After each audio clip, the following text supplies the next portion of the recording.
Pues tal y como les acabo de adelantar en el sumario, arrancamos este espacio. Tenemos aquí en el estudio a Roberto Espinosa. Roberto, buenas tardes. Hola Carlos, muy buenas tardes. Un placer estar aquí. Muchas gracias por invitarme. Igualmente, bienvenido aquí a tu casa. Bueno, Roberto, comentaba hace un momento que vamos a hacer pues, una charla donde estructuremos básicamente aquellos consejos, aquellos conocimientos, aquellas recomendaciones que tú como experto en marketing digital puedes dar a una micropyme que ahora decide dar el paso de involucrarse en el marketing digital o al menos de hacerlo correctamente. Si me permites tan solo unos datos, concretamente el INE indica que entre las empresas de 10 o más empleados aproximadamente el 85% dispone de página web, pero el problema está en las microempresas, autónomos y negocios de menos de 10 trabajadores, que además constituyen la inmensa mayoría del tejido empresarial español. Tomando como referencia que en España hay más de 3 millones de empresas y autónomos y que las microempresas representan alrededor del 95% de este tejido empresarial, hablamos de una estimación mínima que entre 1,2 y 1,8 millones de pequeños negocios siguen sin disponer siquiera de una página web propia. Por lo tanto, yo creo que aquí nos encontramos con un primer problema, que son todas estas microempresas que no están adaptadas todavía al ámbito digital o que a lo mejor lo están haciendo, como ahora vamos a ver, no con una página web, sino participando en distintas redes sociales o haciendo algún otro tipo de actividad que puede ser o no lo más conveniente. Entonces, si te parece, vamos a estructurarlo todo a partir de una serie de elementos. Y lo primero por lo que te quería preguntar, tú como especialista, cuando te sientas con una empresa en estas circunstancias, es ¿cuál es el error más frecuente que intentas detectar para empezar a ver qué soluciones aportar? Bueno, más que principal, yo creo que hay varios, ¿no? Sobre todo el primero es la falta de planificación, ¿no? Utilizar un marketing a salto de mata, que no haya un porqué detrás de esas acciones de marketing definidas y sobre todo lo más importante, que no hay una estrategia clara definida detrás, ¿no? Luego también me suelo encontrar que no han hecho o no han realizado un ejercicio exhaustivo de análisis de competitividad en cuanto a propuesta de valor o diferenciación y se saltan toda esta parte y suelen pasar a una parte más de comunicación. ¿Qué es lo que pasa? Que tienes un problema y con la comunicación lo que estás haciendo es amplificar ese problema, ¿no? Claro. ¿Qué es lo que ocurre? Que si tú primero ordenas tu casa, tienes claro con qué producto puedes competir, a qué nivel, con qué precio, con qué estrategia de producto, de pricing, de distribución y de comunicación, pues obviamente vas a llegar mucho más de una forma favorable a tus objetivos marcados. Luego, otro de los problemas son los objetivos. No se suelen marcar objetivos. ¿Qué es lo que ocurre? Cuando tú no tienes un objetivo marcado, no llegas a ninguna parte, ¿no? Entonces creo que es algo fundamental. Y ahí, pues sobre todo, pues hay que diferenciar entre objetivos cuantitativos, que a los gerentes les encanta, pero también hay otra serie de objetivos como son los cualitativos, ¿no? Y bueno, principalmente yo destacaría estos como punto de partida, ¿eh? Claro. Hay que tener en cuenta que generalmente estas microempresas, en muchas ocasiones además son empresas familiares, se guían por aquello de las redes sociales o del digital. Esto lo hace mi sobrino, lo hace mi hijo y no siempre eso efectivamente es lo mejor, lo más adecuado. O también cogen y utilizan distintas redes sociales porque están de moda. Antes era Facebook, ahora puede ser Instagram o TikTok, sin valorar, por ejemplo, y la semana pasada lo comentábamos con nuestra compañera Amalia, como ahora el ROI en TikTok está bajando muchísimo porque ha cambiado mucho todo el tema de los algoritmos y demás. Al final, todo esto lo que requiere, aunque no lo parezca, y es lo que hoy queremos transmitir aquí, requiere la intervención de un profesional y requiere sentarse porque uno puede pensar, de esta forma me estoy ahorrando dinero, pero a la larga lo que está haciendo es tirando el dinero a la basura, ¿no? Correcto. Entonces, ya estamos sentados delante de este empresario, tú empiezas a analizar pues, qué perfil tiene su negocio, si es del sector industrial, si es del sector servicios, qué perfil, por lo tanto, son los de sus clientes, si también es un e-commerce, que es también la otra opción, y dependiendo en primer lugar, del perfil de negocio, del perfil del cliente, cuáles son los pasos que tú empiezas a dar. Claro, a ver, aquí lo que ocurre es que, como bien dices y bien apuntas, hay que identificar correctamente el modelo de negocio de la empresa, porque el marketing es completamente diferente dependiendo del modelo de negocio que tenga. Si queremos simplificarlo, porque modelos de negocio hay muchos, pero si queremos simplificarlo o agruparlos, pues puede ser que vendas servicios, o puede ser que vendas productos, ¿no? Claro. Si tú vendes servicios, normalmente la estrategia de marketing va a ir mucho más dirigida a una captación de leads. ¿Por qué? Porque un modelo de negocio basado en servicios requiere de una prestación del servicio posterior. ¿Qué es lo que ocurre? Tienes que analizar el caso, tienes que ver qué es lo que necesita ese cliente y a partir de ahí tú le realizas una propuesta para solventar esa necesidad concreta.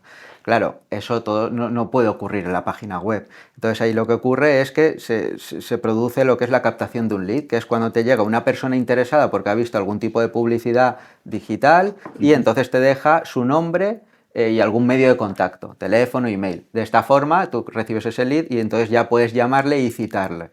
Esto cuando ocurre, pues en modelos de negocio de abogados, asesorías fiscales y contables, incluso en agencias de marketing, ¿vale?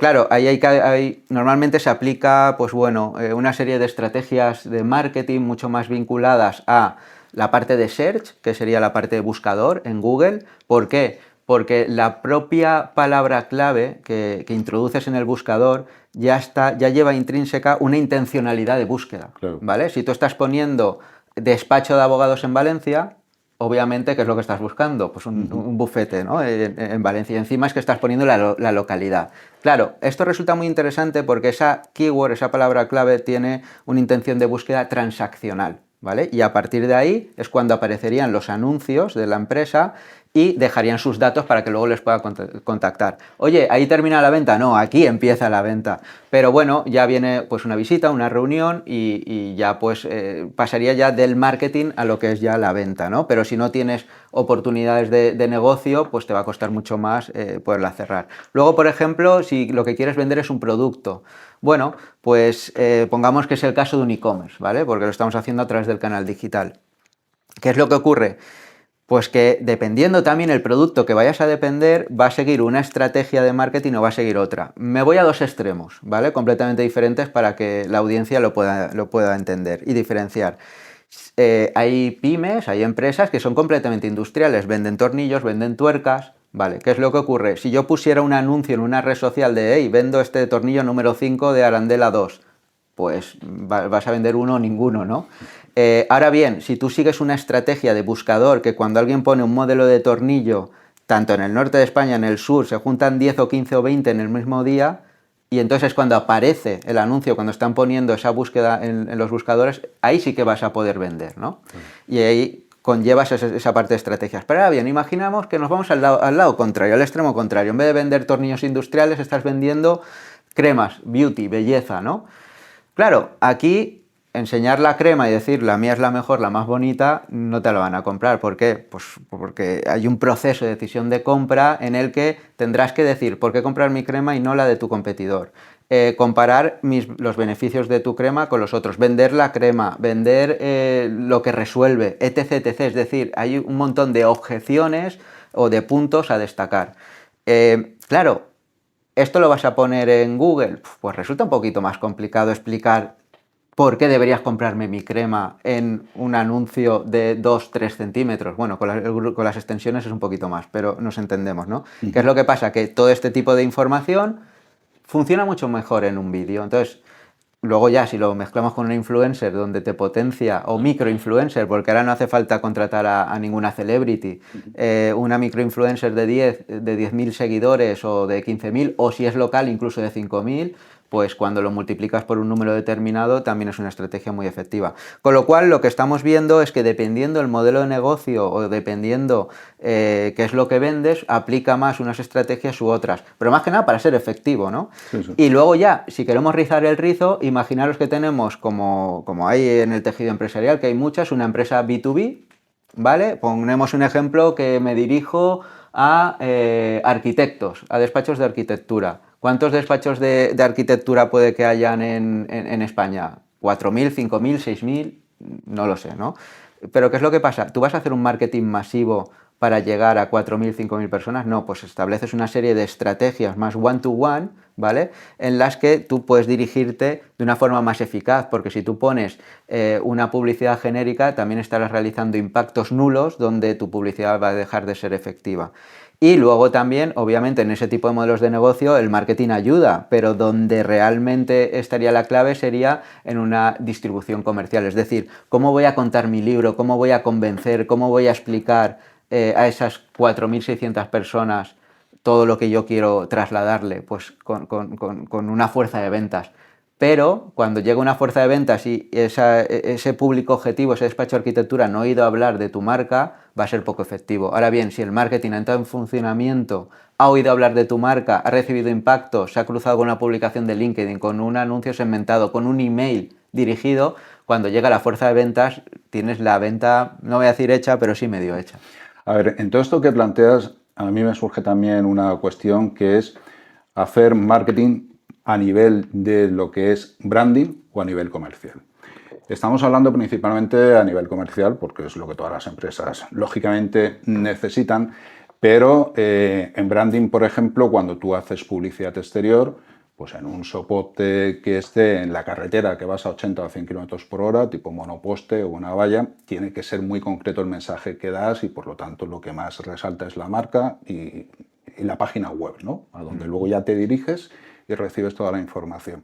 En el caso de la radio o de la televisión, pues es las franjas horarias de prime time, donde generalmente cuando vas a hacer branding sueles contratar. Aquí en el marketing digital es fácil también diferenciar una campaña de branding de una campaña comercial. ¿Cómo se plantea? Pues básicamente el tipo de objetivo al que rediriges la campaña. Si tú quieres trabajar el branding o la visibilidad, pues sobre todo vas a tener métricas, KPIs, indicadores de gestión relacionados con ese alcance, ¿vale?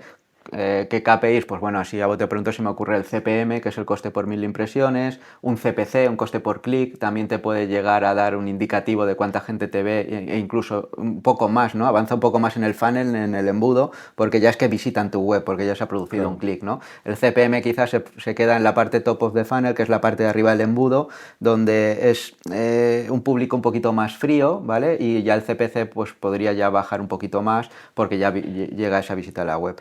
Y sin embargo, cuando estamos hablando ya de métricas, indicadores de gestión más transaccionales, de puro objetivo, que es lo que le gusta a los gerentes, y yo me incluyo, ¿no? Que es lo que al final es show me the money, enséñame el dinero, pues ya estaríamos hablando, por ejemplo, en leads, el CPL, el coste por lead, que es cuánto te cuesta, y ahí hay que meter todos los gastos, que un prospecto te contacte diciendo que está interesado, que quiere información en lo que tú vendes, ¿no? Y ese es el coste por lead.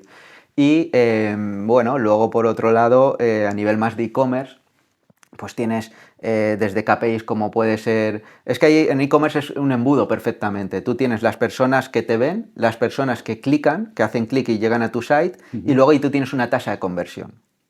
Pueden haber tasas de conversión en torno medias, hablo en general, porque pueden haber unas que son del 2, otras que son del 5, del 4, del 6, del 7, ¿vale? Pero una media pudiera ser un 3, por decir algo, ¿vale? Entonces tienes esas métricas. Roberto, ¿quieres decir que cada 100 personas que me visitan y pago por la publicidad me compran 3? Sí, efectivamente, es una media válida, una tasa de conversión del 3. Y luego, hombre, pues sin duda el KPI, el ROI sería la facturación, o otros como el ROI. En publicidad se mide mucho el ROAS. El ROAS es el retorno de la inversión por cada euro que has invertido en publicidad. ¿Vale? Lo que pasa es que yo, bajo mi punto de vista, el ROAS tiene trampa, porque tú el ROAS queda muy bien para vendérselo a un cliente, ¿no? A mí no me gusta hablar de ROAS, en Espinosa no solemos hablar, o sea, hablamos, pero hablamos con un pero. ¿Por qué? Porque tú le puedes decir, tienes un ROAS de que por cada euro invertido has facturado 10, y queda muy bien porque has facturado 10, ya, pero ¿y cuánto has gastado? ¿Cuáles son tus costes fijos, claro, tus costes variables? Todo eso hay que restárselo al ROAS. Que te queda al final. Todo eso hay que va, claro. Y eso cuando hablas de ROAS, pues no va intrínseco. Bueno, así aquellos empresarios que nos estén escuchando de estas micropymes y están escuchando tantos elementos técnicos, ¿no? Para eso estáis vosotros, para explicar detenidamente cada uno de ellos. Vamos entonces ahora a lo que es ya la página web, esa página web donde, como comentaba antes, bien porque ha visto una publicidad exterior, bien porque ha escuchado un anuncio en la radio, etcétera, se dirige a ella y a partir de ahí, en esa web, va a conocer toda la información de esa empresa, o debe de conocer la mayor información posible de esa empresa, el contacto, etcétera. ¿Cuáles son los elementos básicos, los consejos básicos que tú das para establecer, para crear una página web, ya te digo, básica pero eficiente? Bueno, muy buena pregunta, la verdad. A ver, al final la web, por decirlo de alguna forma, es tu comercial digital. Claro. ¿Sabes lo que ocurre? Que cuando tú no estás delante para atender a todos los clientes, entonces tiene que haber un activo digital, en este caso la web, que explique quién eres, qué haces, en qué te diferencias, por qué te deben de comprar y cuál es tu precio, si toca ponerlo en la web o no, dependiendo, ¿no? En producto normalmente siempre suele ir si es un e-commerce, pero hay veces que no tiene por qué. Entonces, ¿qué es lo que ocurre? Que al final cuando un cliente visita la web, si nos ponemos en su rol, tiene una serie de objeciones y se preguntará, ¿por qué te tengo que comprar a ti y no a otro? O, ¿qué diferencia hay? ¿Cómo puedes resolver mejor mi problema, mi necesidad, en comparación con otras opciones que hay en el mercado? Entonces, todas esas preguntas que estoy mencionando las vas a tener que dejar respondidas en la web. No de forma evidente, pero sí de alguna forma que a ellos les lleguen esos inputs. O, por ejemplo, generación de confianza. Bueno, mencionabas que hay un porcentaje muy alto de negocios que no tienen página web. ¿Te imaginas conocer una empresa por una recomendación? Pues si es una recomendación todavía, pero bueno, conocerla por X forma, intentar entrar a internet y ver que no tiene página web, uy, sería sospechoso, ¿no? Es más, te hace dudar, ¿no? Pero bueno, ¿a qué me refiero con esto? Pues tú no conoces a esa empresa, entonces te tienen que llegar señales de confianza, señales de que es una empresa confiable en la que puedes depositar tu dinero porque al final quieres realizar algún tipo de transacción con ellos, ¿no? Pues ahí puedes ver aspectos como testimonios. Ojo a la audiencia, no me sirve testimonios falsos manipulados, tienen que ser de verdad, ¿vale? Por eso también muchas personas también los llegan a coger incluso del Google My Business y demás, ¿vale? Y reseñas. Luego también otra parte muy importante es el header, que sería la parte principal de la web, la de cuando tú entras a la web, la cabecera, la parte de arriba. Claro, a mí ahí me gusta poner una Unique Selling Proposition, que es más que nada tu propuesta de valor diferencial. Es decir, tú en una frase tienes que generar impacto, vender y diferenciarte. El titular. El titular, correcto. Pero que sea efectivo. ¿Para qué? Para generar ese interés y que luego vayan haciendo scroll y vayan yendo hacia abajo a la página web. Luego, una vez tienes ese primer impacto, pues tendrás que decir quién eres, tendrás que decir qué ofreces, ¿vale? Y luego, pues dependiendo también el tipo de empresa que tengas, además de los testimoniales, pues si haces colaboraciones con otras entidades que son más conocidas, pues también está bien ponerlo, ¿no? Porque esa entidad es conocida y te beneficias de alguna forma de esa apariencia de la web, siempre y cuando sea verdad. Si no es verdad, no la pongas porque te vas a meter en un lío. Y luego también pues funciona muy bien casos de éxito o cosas que haya podido destacar, porque al final le estás diciendo al cliente qué puedes conseguir o qué has conseguido con otros clientes que están en su situación, ¿no? Uno de los elementos que vemos también en las páginas web, por lo general, son las redes sociales a las que está adherida esa empresa, ¿no? En este caso, hablábamos al principio de que no conviene a lo mejor estar en todas las redes sociales y que cuando uno está en unas redes sociales hay que tomárselo en serio y hay que estar bien. ¿Cuáles serían esos consejos en el caso de las redes sociales? Mencionabas antes lo de los microinfluencers. Aquí en Instagram pues me saltan en muchas ocasiones pues algunas personas que van visitando restaurantes, te van enseñando los platos, te van recomendando y demás. Es algo que se ha puesto muy de moda y que a lo mejor, como tú comentabas, pues tiene un coste menor que lógicamente en otras figuras, pero lo básico, redes sociales. Hay que definir muy bien en qué red social primero debo de estar y segundo, cómo debo de estar, ¿no? Sí, totalmente de acuerdo. A ver, no sirve, me creo un perfil en todas las redes sociales. No, tendrás que primero conocer bien esa red social. Y bueno, yo tengo una frase que es que al final como marca tienes que pasar más tiempo donde pasan tus clientes. Entonces, lo primero que tienes que ver es tus clientes potenciales están en esa red social, ¿vale? Porque, pues siguiendo con el ejemplo anterior, si tienes una marca de belleza, pues igual Instagram, pues dices, pues parece que sí, ¿no? Pero si estás buscando llegar, como decía yo en el caso contrario, que tienes una empresa B2B limitada donde tienes una propuesta dirigida a arquitectos o despachos de arquitectura, pues a ver, probablemente el CEO o el gerente de arquitecto puede ser que tenga una cuenta en Instagram y puede ser que esté a nivel lúdico o más a nivel personal, pero sin duda yo primero crearía una estrategia en LinkedIn, ¿no? Porque sabes que es una red social mucho más profesional y mucho más dirigida a empresas, ¿no? Todo este tipo de cuestiones hay que tenerlas en cuenta. Lo mismo, pues si con TikTok pues puedes ver que necesitas un público más joven, pues sabes que TikTok te va a cuadrar más. Aunque esto quizás era hace más unos años, porque ahora TikTok la edad media ha subido y ahora puedes encontrar abogados, médicos, cirujanos, etcétera, etcétera, vendiendo. Apuntabas antes un tema de TikTok y es que las redes sociales al final son una empresa y lo que suelen hacer, que nos ocurriría con Facebook, es que abren el algoritmo, ¿vale? Claro. La visibilidad fluye a raudales, sí. Pero ellos tienen un objetivo de masa crítica. La masa crítica es un número de usuarios que lo tienen ya diseñado para saber que cuando lleguen a ese número de usuarios pueden cerrar el algoritmo de visibilidad porque enchufan la publicidad y entonces lo que tú dices, uy, parece que tengo menos alcance, ¿no? A ver, hay estadísticas que dicen que en Instagram igual de tus propios seguidores te pueden llegar a ver, de tus propios seguidores. Si tienes 100 seguidores, pues igual te ven un 7%. Sí que es cierto que luego, si la publicación es muy buena, se viraliza, le das ciertos mensajes, inputs al algoritmo, lo abre. Pero si tu publicación no es buena, ni tus propios seguidores el 100% te ven, ¿no? Cada vez te ponen un poquito más alto, ¿no? el esfuerzo que tienes que hacer para tener esa notoriedad. Hablemos ahora de otra herramienta que a mí me parece muy importante y que últimamente está saliendo mucho en el programa, que es una herramienta clásica, que es el email marketing. Mandar un correo electrónico, pues lo que era siempre con un boletín, ¿no? Con una newsletter. Esta es una herramienta, como digo, que estamos detectando que cada vez se utiliza más, que se ha vuelto a estos orígenes, que el coste es muy inferior con respecto a lo mejor la inversión en otras redes sociales y que la gente que te sigue es una gente bastante fiel, ¿no? Ahí nos encontraríamos en primer lugar con un tema sobre protección de datos, porque tienes que estar autorizado para enviar ese email marketing a cada una de las personas de tu base de datos, pero ¿qué opinas también sobre esta herramienta? Bueno, yo creo que has dado en una de las claves que, y a día de hoy, fíjate, no se menciona mucho, pero a mí me gusta ser un abanderado de este canal. Para mí, mira, antes me mencionabas el tema de las redes sociales, ¿no? Para los empresarios, microempresarios y el tema de la web. Yo lanzaría aquí una pregunta. ¿Qué ocurre para esos empresarios que tienen un perfil en Instagram pero no tienen web? ¿Qué ocurre si mañana cierran Instagram?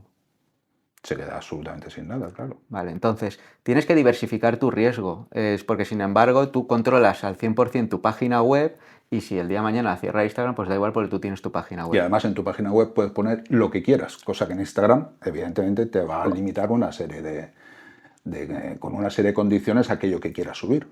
Correcto, entonces la red social está genial para ganar visibilidad y demás, pero toda esa visibilidad y todo lo que vas creando tienes que ir metiéndolo en una cestita o en un saquito o como quieras llamarlo, que es tu página web y ahí en una base de datos que luego utilizas tu canal de email marketing.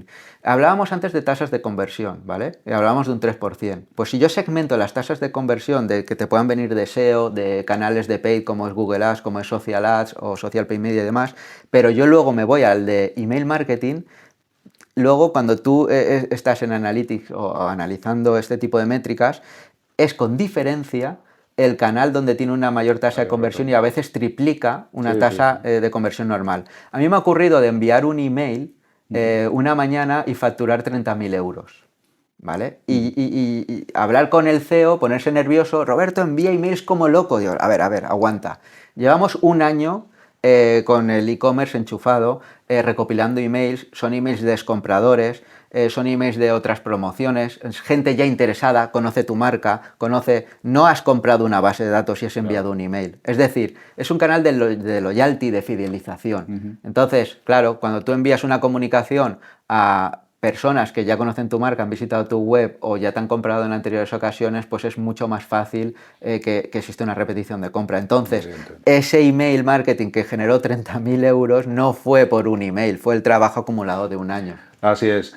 Roberto, el tiempo nos está pillando, pero no quiero dejar de preguntarte en 3 minutos máximo por la inteligencia artificial.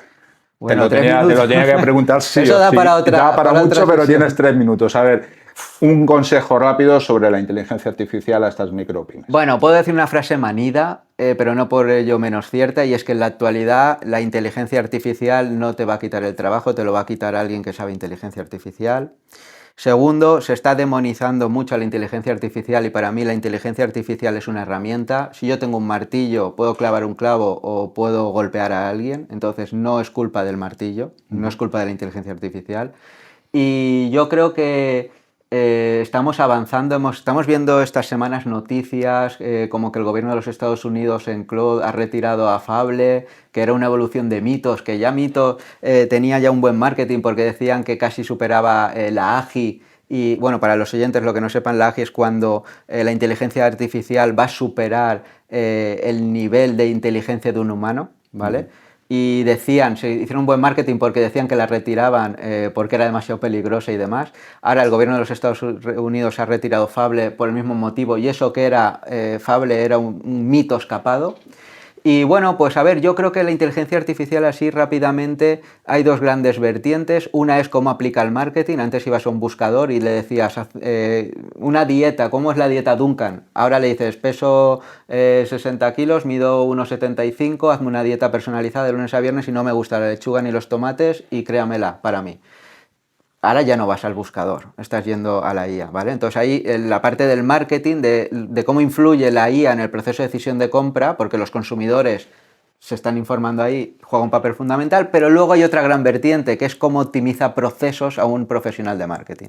Cómo me ayuda a crear copies más rápido, cómo me ayuda a optimizar creatividades a nivel de diseño, cómo me da ideas estratégicas, ¿vale? Pues oye, tengo un buyer persona que es tal y tiene este problema. Dime 5 ángulos de venta de cómo resolver ese problema desde diferentes perspectivas.